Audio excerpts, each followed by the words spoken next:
marka hore waan salaamayaa dhammaan oday dhaqmeed cuqaal salaadiin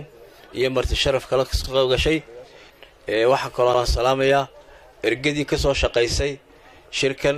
iyo qabanqaabadiisa oo hormood ka ahaa qabanqaabada xoogga iyo muruqiisa geliyaba xasan kaahin waxaan u mahad celinayaa martikar ka soo qayb gashay shirka naga soo ajiibtay ka soo qaybka shirka samatalis ee beesha Dudub Cismaan waxaan ballan qaadaynaa in go'aamada shirku noqon doono kuwa lagu wada diirsado oo ay ku degan yihiin beelaha kale ee Soomaaliland waxaan si gaara shirkan u sugaya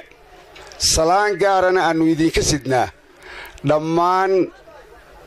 rag iyo dumar aqoon-yahan qurba joogta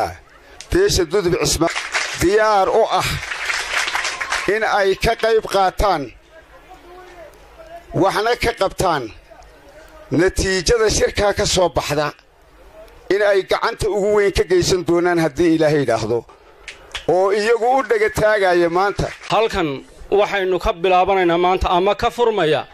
shirweynaha beelaha Dudub Cismaan oo hogaaminaya suldaanka guud ee beesha Dudub Cismaan oo hogaaminaya 41 ergey ee ka qayb gali doonta shirkan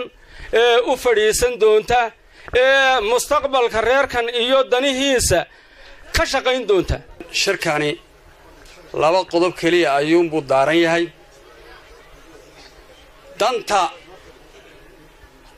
Dudub Cismaan sidaas awgeed ayaan u qabanay isku soo dhawaasho bal shirkani waxaan leeyahay horta waxaan isku nimidnay waa danteena maadaama isku nimidnayna waxaan u dooranay duqay aw suldaanku hogaaminayo waxaan ugu dheeraanayni wixii dani noo ah kuwa waxay noo soo gaadhaan ma raacayna aanan u hogaansanaanayna haddii Ilaahay yiraahdo xafladan quruxda badan leh ee beesha reer Dudub Cismaan ay nagu marti qaaday beeluhu inay yiraahdaan antashanno maxaanan berri ku dhaqaaqnaa waa wax wanaagsan beesha Dudub Cismaan wanaagga ay sameeyeen annagana wuu noo wanaagsan yahay samaroonna guusha way u wanaagsan tahay muxuu reer Dudub maanta sameeyeen waan idin ducaynaynaa Ilaahay ha isku kiixilo martiqaadka fiican ee noo fidiyeen walaalaha iyo reer Dudub Cismaan waxa kale oo aad ugu maadnaqayaa cuqaasha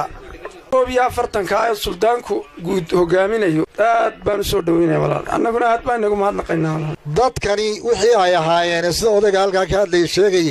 mid iyo xeer bay ahaayeen labadii baan arkayaa oo dhaawacan si labada loo bogsiyo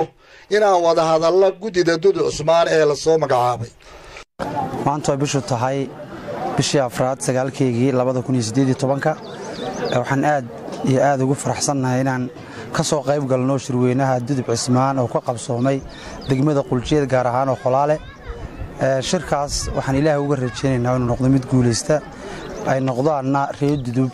kii mideeya oo noqdo insha Allah taala waan u soo ducaynaynaa waxaan u diraynaa hambaliyo iyo bogaadin hambaliyada waa aad iyo aad u xambaarsan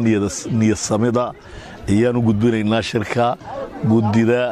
loo xil saaray arrimaha reer Dudub Cismaan inay ka soo taliyaan shirka kaasoo maanta sida uu sheegay maanta bilaabmay oo bishu ay tahay bishii afraad 9keedii 2018 aad iyo aad baan ugu rajo weynaa inay wax wanaagsan ka soo baxo inta ka soo shaqaysay oo ah gedaha beelaha Dudub Cismaan iyo suldaanka iyo waxgaradka aqoonyahanka qabanqaabada haweenka ka qayb qaatay waxgaradka odayaasha dhaqanka ee suldaanku hormuudka u yahay ee soo qabanqaabiyay shirka maanta oo baalin looga baahi badan yahay ayna jirin samatalis aad iyo aad baan ugu mahadnaqaynaa ilaahayna waxaan ka rajaynaynaa kii qabsooma guul ku dhammaada waxqabadkiisana ummadda iyo Dudub Cismaanba wada gaadha assalaamu calaykum waraxmatullahi wabarakaatu marti sharafta isugu timiday iyo salaadiinta leh ee cuqaasha leh iyo siyaasiyiinta